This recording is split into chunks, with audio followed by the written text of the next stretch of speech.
Some weird, disturbing news. New, weird, disturbing news. I could see it's so disturbing to me. I couldn't even get it out right. Mm-hmm. It's. I don't know if you remember, there was a crash in 2019 up in New Hampshire where a trucker he killed 7 motorcyclists. I do remember that. It was. Mm-hmm. I do. Okay, so I mean, I never really followed it. So, but this is the weird stuff. Okay, first off, the trucking company owner, I did not know this. He just got sentenced for providing false logs following the crash that killed the 7 motorcyclists. So the owner of the trucking company was just sentenced. Now, here's what it says. I'm going to read this. This is just concerning the owner of that company. The owner of a now defunct trucking company has been sentenced for lying to federal authorities in the wake of a crash that killed 7 motorcyclists in New Hampshire in 2019. It says Dunyadar Gasanov, 39, was sentenced. Dunyadar Gasanov was sentenced November 21st, a few days ago. Today. Today's 21st. Who sends today? Anyways, it said to 2 months in prison. Yeah, my thoughts too. To be followed by 1 year of supervised release, during which he is prohibited from driving commercially. So Dunyadar, if that's how you pronounce it, Gazanov, he got a 2-month suspension for lying to investigators. Here's what it says. It says he pleaded guilty to 3 counts of making false statements to federal investigators. Gazanov owned Westfield Transport, Inc., which was a for-hire interstate motor carrier that primarily hauled automobiles. So it was a car hauler. It said officials say in June 18th of 2019, he hired Vladimir Zhukovsky, knowing that he had a previous history of driving under the influence of alcohol. So he hired a guy that had a previous DUI, which, trucking companies do that, depending on when. Mm-hmm. It doesn't say how many DUIs the guy had. He just said he had it. Then it says on June 21st. Okay, so he hired him on the 18th. On the 21st, 3 days later, during his first day driving for Westfield Transport, Zhukovsky was involved in a crash that killed 7 motorcyclists. Following the crash, investigators learned that from May 3rd, 2019 to June 23rd, 2019, Dunyadar Gazanov and allegedly co-defendant D'Artagnan Gazanov, okay, same last name, falsified driving logs, and the Dunyadar Gazanov instructed at least one Westfield Transport employee to falsely record or to falsify records to allow the driver to violate federal hours. We know that happens. Okay, Dunyadar Gazanov also made false statements to federal inspectors regarding the manipulation of recording devices that track drivers on duty and off-duty hours. So ELDs. Additionally, Dunyadar Gazanov lied to inspectors about meeting Zhukovsky on the day he was hired, when in fact he had known Zhukovsky for years and was aware that he had been charged with DUIs. Or it says DUI, not DUIs. So apparently he told investigators, I just met the guy when after the accident. And then they found out, he actually knew this guy for a long time. That's sad. So he knew the guy drank and drove and got a DUI and still hired him. It says Dunyadar or D'Artagnan Gazanov is still awaiting trial. It says today's sentencing brings measure accountability for the defendant's reckless and illegal actions. See, to me, the 2-month suspension isn't the greatest. But now here, this is going to blow your mind away. So I thought, you know what? Whatever happened to the driver? Mm-hmm. Okay. Now, this is crazy. So it says Vladimir Zhukovsky his right to drive in New Hampshire could be reinstated as soon as 2026 under the ruling made public. It says Zukowski was acquitted at trial of killing 7 motorcyclists in a grisly 2019 collision on Route 2 in Randolph, though the state bureaucracy still holds him responsible for the deaths. Kind of weird. He was acquitted for the deaths, but the bureaucracy still holds him responsible for the deaths. It says killed that day were, it just says 7 members of the Jarhead Motorcycle Club, which was Albert Mazza, Michael Ferrazzi, Daniel Piera, Joanne and Edward Core, Desma Oaks, and Aaron Perry. It says the Department of Safety Hearings Examiner Ryan McFarland ordered a maximum 7-year suspension starting from the date it was first suspended after the fatal collision. Now it says the Department of Safety argued for 7-year suspension starting this year with no time credit, effectively a 12-year suspension. The DOS claimed the initial 2019 suspension was done without a formal hearing and should be treated separately from any suspension imposed after the formal hearing. So basically, in 2019, when he killed those guys, he got a 7-year suspension. That's why in 2026, he could be reinstated. It says this, it says... But they're saying that it wasn't done, quote, legally the way they did it, so they wanted to redo it again. Well, now listen to this. Zukowski was charged with driving under the influence of drugs after he admitted to using cocaine and heroin before getting in a truck to deliver cars in New Hampshire. The drug use occurred several hours before the crash. So he admitted to doing drugs several hours, right, before the crash. It says the jury in 2021, when the trial happened, it said acquitted Zukowski after being presented with evidence that he was not, in fact, impaired at the time of the accident. On the other hand, the lead motorcyclist, Albert Woody Mazza, was impaired and over the center line of the road. Okay, here's my... Before I read on, my question would be, okay, so he's over the center line of the road, so you killed that guy. What about the other 6? Were they over the center line? It says...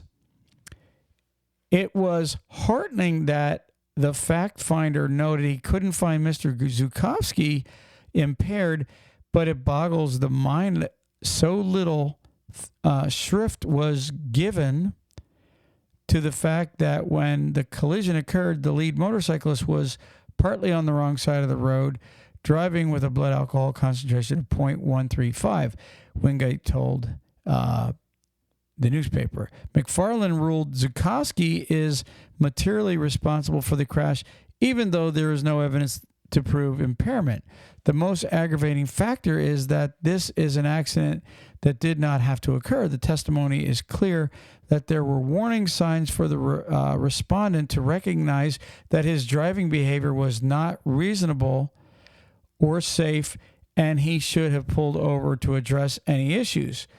The respondent consumed a large amount of drugs that morning, and while there is not sufficient evidence to prove that the respondent was impaired, it is clear that the respondent was not completely focused on his driving and was distracted because he was likely not feeling well because it had been 12 hours since he consumed drugs. Zukowski had a history of drug arrests and dangerous driving before the fatal crash.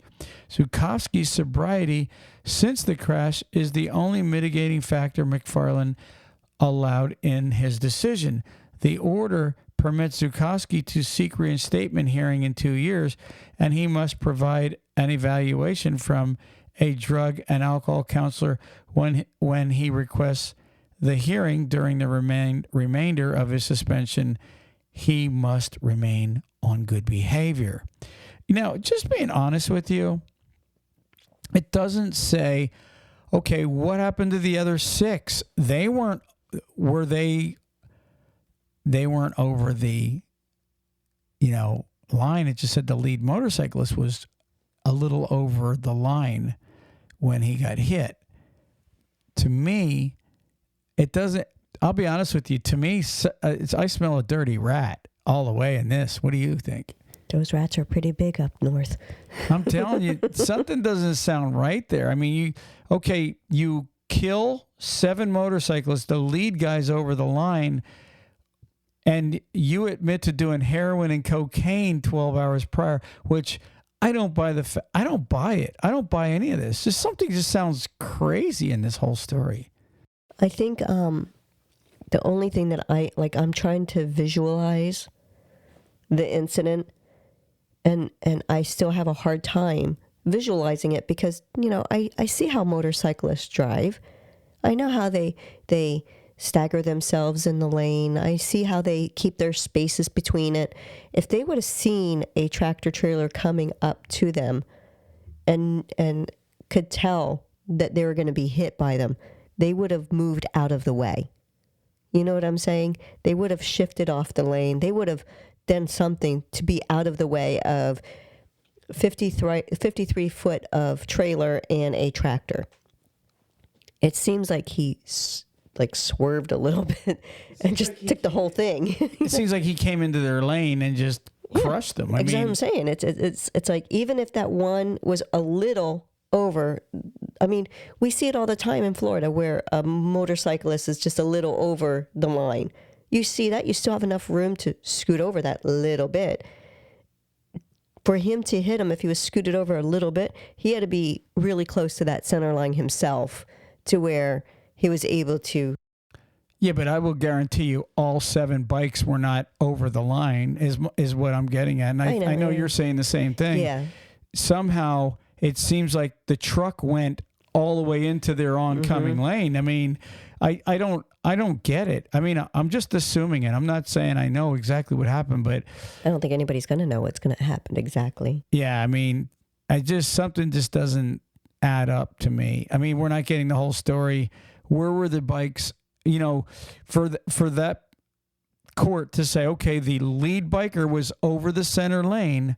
Okay, that would mean the other 6 were in their lane, in their own lane. Okay, it didn't. Now it doesn't say how the truck got on top of and killed all 7, or hit 6 bikes because one had a passenger. Right. So, anyways, I personally am flabbergasted that a guy that was, to be honest with you, the guy should have lost his license for life. You know what I mean? And, I agree. And the owner of the trucking company should be doing more prison time than 2 months. That's a slap on the wrist. That's not showing that they should be liable for doing, asking drivers to lie, because that's what it said he did, and to falsify that kind of information. If I remember correctly with this, the only reason they even knew that the lead bike was a little over is because a passenger that went, or a driver that passed them before the tractor said he was just a little over. So that car passed first. He could have gotten back in his lane by the time that tractor trailer got to him. If you're a jackass trucking company owner and you're helping falsify logs, falsify? I was going to say falsifies. If you're falsifying logs, I hope you go to prison. I really do. Yeah. Because you want to know something? These are working men and women, honestly. And because most trucking companies pay so damn cheap, because the rates are so damn cheap that they got to pay cheap, these guys are out there driving their ass off. And then they get threatened with their jobs if they don't deliver the loads, blah, blah, blah, blah, blah. And then next thing you know, they're turning back logs and they're doing all kinds of stuff. And then the trucking company owners are lying, man, it's not usually a big I'm going to just say this. Your bigger trucking companies are not usually ones lying because why? Because they have a full safety department and they are usually pretty compliant, okay, with the rules because they don't want to risk. It's usually your smaller trucking companies. And I know there's trucking companies right now listening to me going, oh yeah, well, that's not me, Troy. Well, you know what? I believe there's some good compliant small companies. I don't think everyone, but most of the bad ones, Most of the bad trucking companies, and I've talked to a lot of drivers out there, are usually your smaller companies, 100 trucks or less. They're the ones usually doing it. I'm not saying that there's some bigger ones that don't do it. I'm just saying your bigger ones usually are more compliant. Well, it's because they have more that they have to lose. Their fines are bigger. Everything's bigger because they're a bigger company. So there's more for them to lose. There's more repercussions of it. The smaller companies, well, look, you got a slap on the wrist. Well, and the smaller trucking company, they're wanting to get the freight moved so that they can have bigger paychecks every damn week. But this is actually should be a wake-up call, but it won't be. Because the dumb ones that are greedy, I guarantee it's not going to be a wake-up call because nobody ever thinks they're going to get caught. Not me. Exactly. Wasn't me. Right. Anyways, should we move on? Moving on. It's kind of a piss me off article. Let's take a break. Truck Parking Club is a network of instantly reservable daily and monthly truck parking locations throughout the U.S. Truck Parking Club helps connect truckers to truck parking locations throughout the U.S. via truckparkingclub.com. Our networks is made up of property owners that have locations adequate for truck parking to list on the platform. This includes trucking companies, storage companies, CDL schools, trailer leasing companies, real estate investors, truck parking operators, and more. Go to truckparkingclub.com today. If you're a driver looking for a new trucking job, check out NCI. NCI offers the following: new Kenworth T680s, competitive wages, solo, team, and students welcome, plus a full benefit package for you and your family. Check them out today at 888-311-7076. That's 888-7076. And tell them Talk CDL sent you. Drivers, if you're looking for a local, home, everyday driving job, apply with Carter Lumber today. They have positions for Class A and Class B local drivers.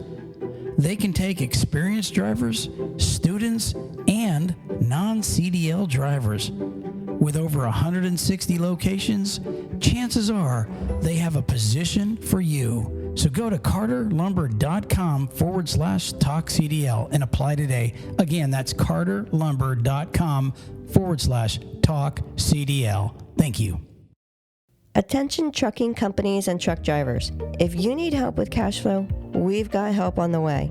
Turn to Tab Bank, the bank that knows trucking. Tab Bank has been in the business of helping truck drivers and trucking companies with their cash flow needs for 25 years. It's just that simple. It's what they do, but they don't stop there.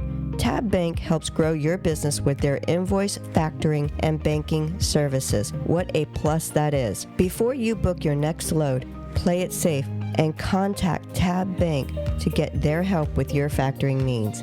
Tab Bank helps determine the credit worthiness of your customers as well as billing and collection efforts on invoices that you factor with them. Let the experts at Tab Bank get you cash quickly for the loads you deliver. Again, it's what they do. Visit tabbank.com/talkcdl to learn more. That's tabbank.com/talkcdl. Tab Bank member FDIC.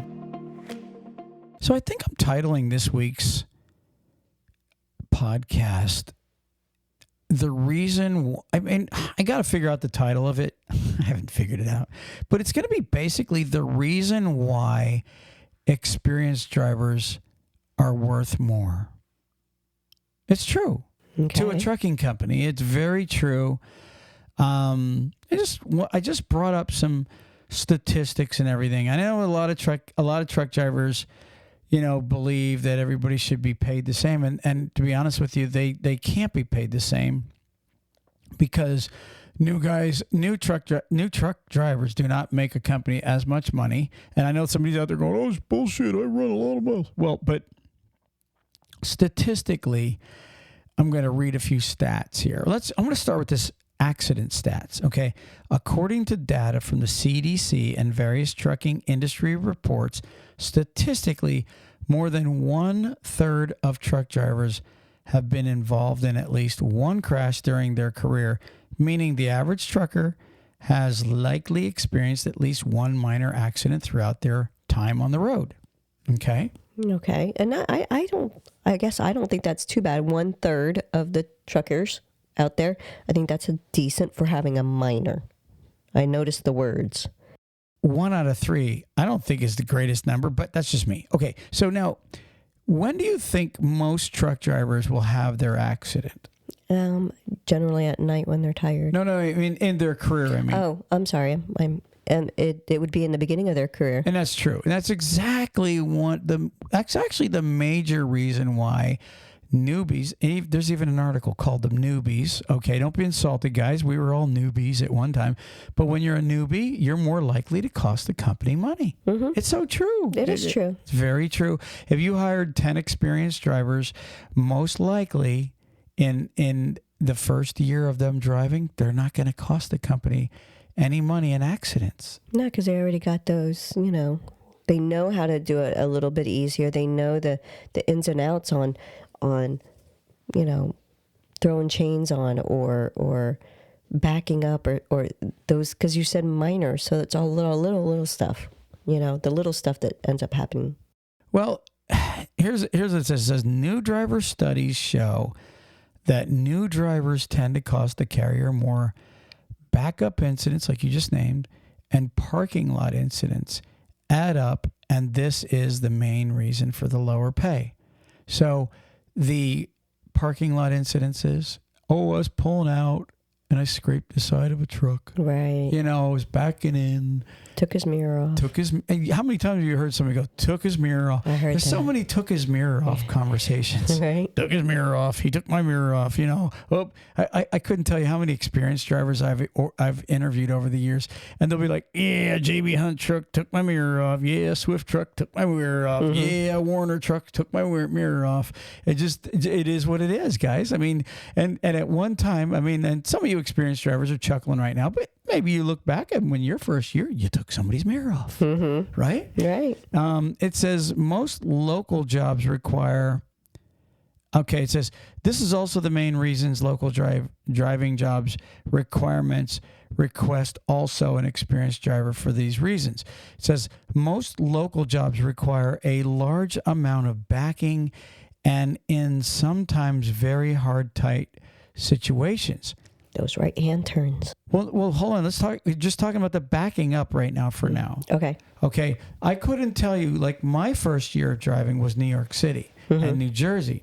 And I will tell you, when you go to New York City, you're talking about the ultimate tight places because most places are not like a big parking lot, like a big turnaround area where you can set up and back in and blah, blah, blah. You're backing in off the street. You got cars jumping around you, going around your curves. They're blowing their horn. They're right up in your face, screaming at you.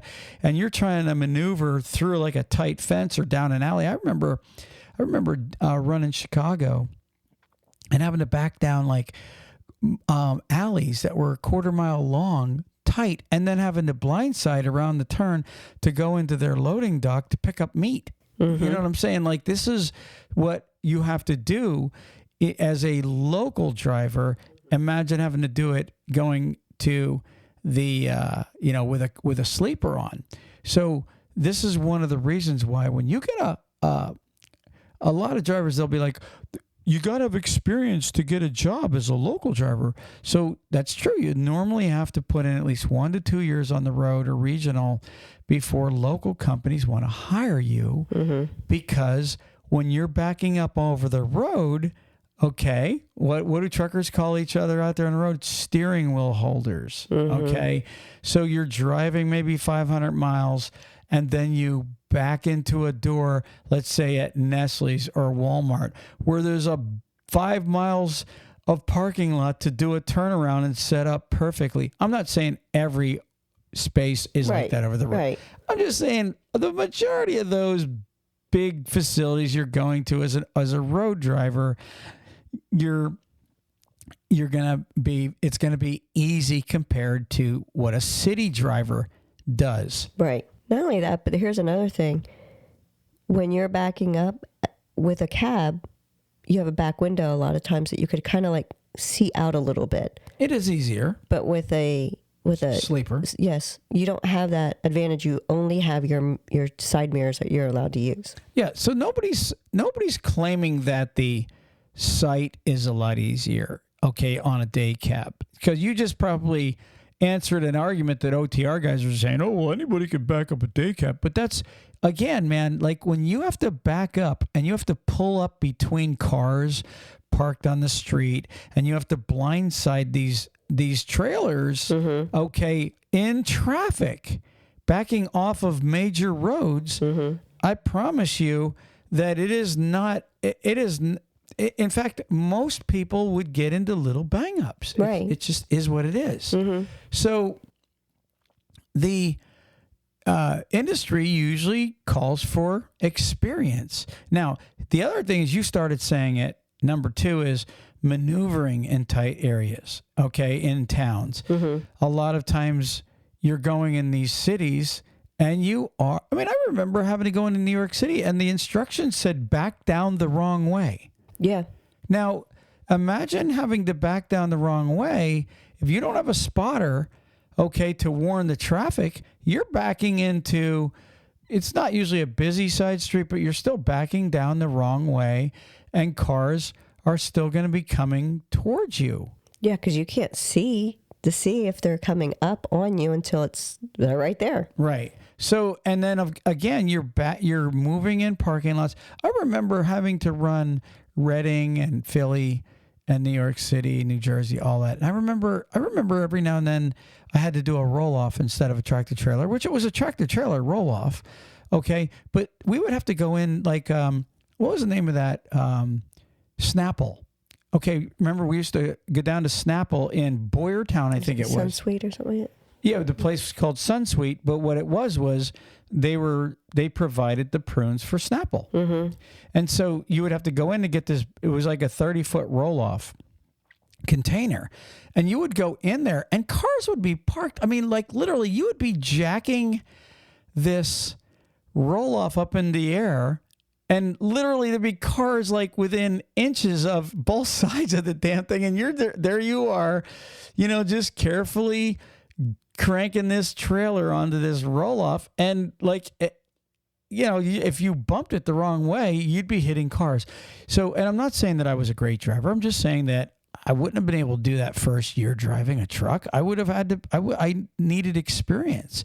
I got my experience with Lentz and with Great Coastal my first year. And so it was, and I was doing city my first year. So, it happened. As a matter of fact, what did I do? I backed over that cop, right? Yes. I mean, there you go. I forgot about that. But, there I was in Allentown. I was in a snowstorm and a rookie mistake. A van was coming through the alley. I stopped. The snow drifts were literally as tall as the van. And so he stopped and there was no way he was getting by me, but he was like right beside me now. Now I could try to go through and I would take part of his vehicle apart, or I could back out of it.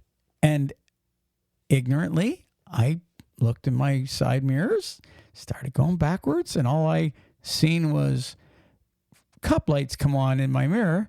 And I heard, pew, pew, right? And I'm like, oh no. And I crawled back over the snowbank. Behind me was an Allentown cop. And his hood was popped up because my ICC bumper caught it. And what's funny is he said he was a 32. The good thing was he said he was a 32-year sergeant veteran. And he said, you're lucky it wasn't one of the young rookies. They'd have given you a ticket. He said, I already know it was my fault. He said, well, I was partly to blame. The sign on the back of your truck says, if you can read this, you're too close. So he was really cool. He was honest. He was an honest cop. Right. He was really cool. And I literally had this incident on my record. And then the other incident I had on my record, the first year, I was in New Jersey. the directions took me through a residential area, and I should have noticed the low-hanging cable TV wires, and I did not. Rookie mistake. I caught him and pulled some guy's siding off. So this was my first year driving. Okay, I cost the company money, and it was what it was. So, I take the blame, as this article, points right at me when I first started. So all you guys out there that thought I was a super trucker, I guess I was a super idiot. but look, it happens though. You know what I'm saying? It happens. Like if you don't want to, there's guys out there that have never been in a wreck. And you know what? Those guys are the most cautious guys. See, the problem with rookies is we tend to hurry up. We want to get the job done, and we'll drive fatigue. We'll do everything we can to prove ourselves. Okay. So we go forward when we know we shouldn't. An experienced professional will say something's not right, and he won't go forward. After I got experience, I realized don't go forward. When you know something's not right, make sure of areas you're going through that you should be able to fit through. Okay. And that is what taught me. I'm not one of those guys that didn't have a stupid when I was, first started driving. So, and that is, ladies and gentlemen, the reason why companies are willing to pay an experienced driver more money when they come in the door, because they already know that the rookies are most likely to cost them. So if a company figures on hiring 10, rookies, most likely that rookie's going to be 5, 6, 7 cents a mile less than the guy that's they can run his record, and they can see this guy don't have incidents or accidents. He takes his time. He gets out and he looks. He's cautious. He's been driving. He's got and another thing they look for, these guys got East Coast driving. He's got, driving in the tougher areas of the country. And so therefore, guys, don't get insulted, but your first year, you're just not worth as much. You really aren't. It's the truth, because there's a good chance you're going to cost the company a little bit of a deductible here and there. Just saying. You know what? I also noticed that if anyone's listening and hasn't really, took an idea of things, everything that you're saying is really what you have to look at. But one thing that I notice now, and I even tell our girls when we're driving, because I like to back in my parking spots, and I always told them, you got to set up right. If you don't set up right, you screw yourself when you're trying to back in, because then you're going to go up and back 10,000 times. Yep, that is a rookie mistake. I could show you a million videos of rookies pulling up, not setting themselves up right, and then backing into somebody, just not swinging right, not taking a right turn the way you're supposed to. It just happens, and I will tell you, if you're a rookie and you're listening, you want to know how to avoid all that? Be cautious. Get out and look. Right. Act like an experienced. An experienced driver just doesn't go hammer down. I'm going to go through. Don't. I think it takes them a year to figure out that the guys that are doing really good aren't. Super trucking, aren't guys that are just gonna, pull up, back up without looking, blah blah blah blah blah. These are guys that are cautious. Well, they also know if they do certain things and take that extra second to do it right the first time, it saves them 15 minutes or longer correcting it, I 100% agree. You know what? We're going to be a short podcast this week because I'm leaving for hunting. And I'm going to wrap it up this week early. So I appreciate everybody that listens in on the show. But Ruth Ann, do you have the word of the day by Word Genius? I do. All right, let me crank up the volume. I'm going to tell you, I had a different one picked out, and then I caught this one just came in at the last minute. I'm like, oh, I need that one. Okay, let's hear it. Ready? Yeah. Lackadaisical. Sorry. Lackadaisical? Let's hear it. Lackadaisical. Lackadaisical. Is it just like lackadaisy? Does it mean the same thing where you're just kind of, mediocre, blah, blah, blah? Is that what it means? lazy or disinterested, lacking vitality or enthusiasm. Yeah. So very close to what you're saying, yes. So I always heard it called lackadaisy, but you're saying lackadaisical? Well, if you look at the spelling, do you see how it is spelled lackadays? Yeah. Yeah, lackadaisical. But she said lackadaisical. I think it's Word Genius's lady computer might have pronounced it wrong because it does look like lackadaisical. Yeah, even in the phonetic. It's spelled Lackadaisical, just like Daisy BB gun, lackadaisical. All right, Ruth Ann, we're out of here. Peace. Peace. Praise the Lord.